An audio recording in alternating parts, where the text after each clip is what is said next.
2010 മലർവാടിയുടെ ഓഡിഷൻ്റെ സമയത്താണ് ഞാൻ നിവിനെ ആദ്യമായിട്ട് കാണുന്നത്.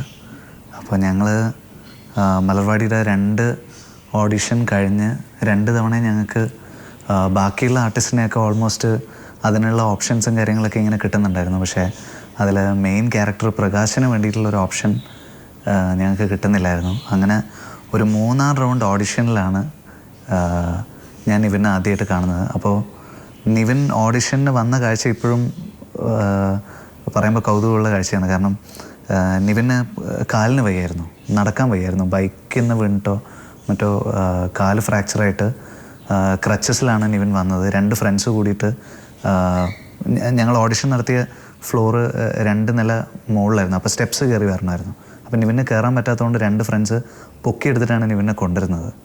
അപ്പോൾ അങ്ങനെ ഓഡിഷന് വന്ന ഒരാൾ മാത്രമേ ഉള്ളൂ. അപ്പോൾ പക്ഷേ വന്ന് ഒരു ബ്ലാക്ക് ഷർട്ടാണ് നിവിൻ ഇട്ടിരുന്നത്. അന്നേ ബ്ലാക്ക് ഷർട്ടും താടിയും നിവിൻ്റെ ഒരു സിഗ്നേച്ചറാണ്. അപ്പോൾ വന്ന് ഓഡിഷൻ ചെയ്ത് ആ ഫസ്റ്റ് പെർഫോമൻസ് ഇരുന്നിട്ട് ഉള്ളൊരു പെർഫോമൻസ് ആയിരുന്നു. അത് കഴിഞ്ഞപ്പോൾ തന്നെ അവിടെ ക്യാമറ ഹാൻഡിൽ ചെയ്തിരുന്ന ആളും ഞങ്ങളുടെ കൂടെ ഉണ്ടായിരുന്ന ആൾക്കാരും എല്ലാവർക്കും പെട്ടെന്നൊരു ഭയങ്കര ഇമ്പ്രഷൻ ഉണ്ടായി. അപ്പോൾ ആ ഇമ്പ്രഷൻ അവിടുന്ന് വളർന്ന് വളർന്ന് വളർന്ന് വളർന്ന് ഇങ്ങനെ പോയിക്കൊണ്ടിരിക്കുകയാണ്. എനിക്ക് നിവിൻ പലതവണ ആവർത്തിച്ചൊരു കാര്യമാണ്, ജീവിതത്തിൽ ഒരാളോടൊരു കടപ്പാടുണ്ട് എന്ന് പറയുകയാണെങ്കിൽ അത് ഈ കുറുകിയ മനുഷ്യരോടാണ്.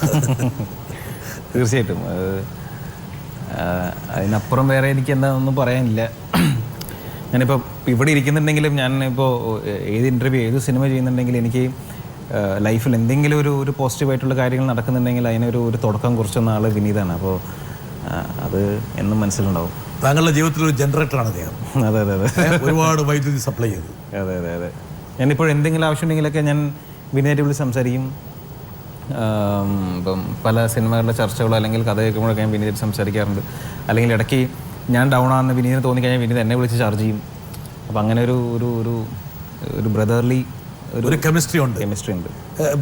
നിവിൻ ഈ ഇതിന് ഓഡിഷന് പോകുമ്പോൾ എനിക്കൊന്നും താങ്കൾക്ക് വലിയ പ്രതീക്ഷ ഉണ്ടാവില്ല അല്ലേ? ഇല്ല ഇല്ല, ഒരു പ്രതീക്ഷയില്ല. അവിടെ ഇങ്ങനെ പരിസരമൊക്കെ വീക്ഷിച്ചപ്പോൾ അല്ല, ഞാനൊരു 1.5 മാസമായിട്ട് വീട്ടിൽ പുറത്തിറങ്ങാൻ പറ്റാതെ ഒരു കട്ടിൽ ഇങ്ങനെ ഇരിക്കുകയായിരുന്നു. ബൈക്കിൽ നിന്ന് വീണോ?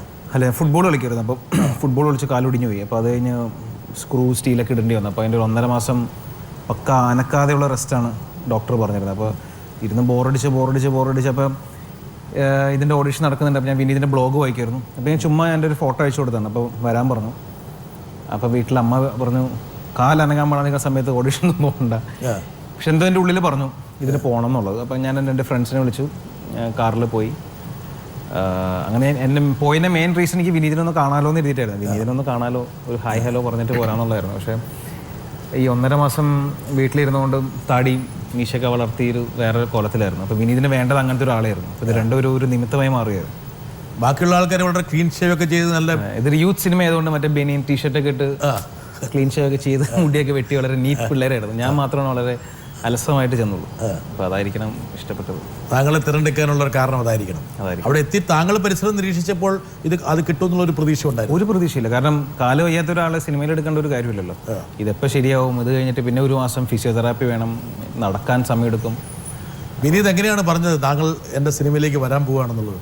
അല്ല, അത് കഴിഞ്ഞിട്ട് പറഞ്ഞു വേറൊരു ഓഡിഷൻ നടത്തുന്നുണ്ട്, ഒരു ക്യാമ്പ് നടത്തുന്നുണ്ട് 5 days. അതിനൊന്ന് പറ്റി അറ്റൻഡ് ചെയ്യാൻ പറഞ്ഞു. അപ്പോൾ അറ്റൻഡ് ചെയ്യാന്ന് പറഞ്ഞു. അപ്പോഴും വടിയൊക്കെ കയ്യിലുണ്ട്. അപ്പം അപ്പോഴേ വിനീതിനെ മനസ്സിലുണ്ടായിരുന്നു എന്ന് തോന്നണം. പിന്നെ അവിടെ അങ്ങനെ പല സ്കിറ്റ്സും പല പരിപാടികളും നമ്മളിങ്ങനെ ഗ്രൂപ്പായിട്ട് പല ഇതുണ്ടായിരുന്നു. അപ്പോൾ അതെല്ലാം കഴിഞ്ഞിട്ടാണ് പിന്നെ ഞങ്ങളുടെ അടുത്ത് പറഞ്ഞത്.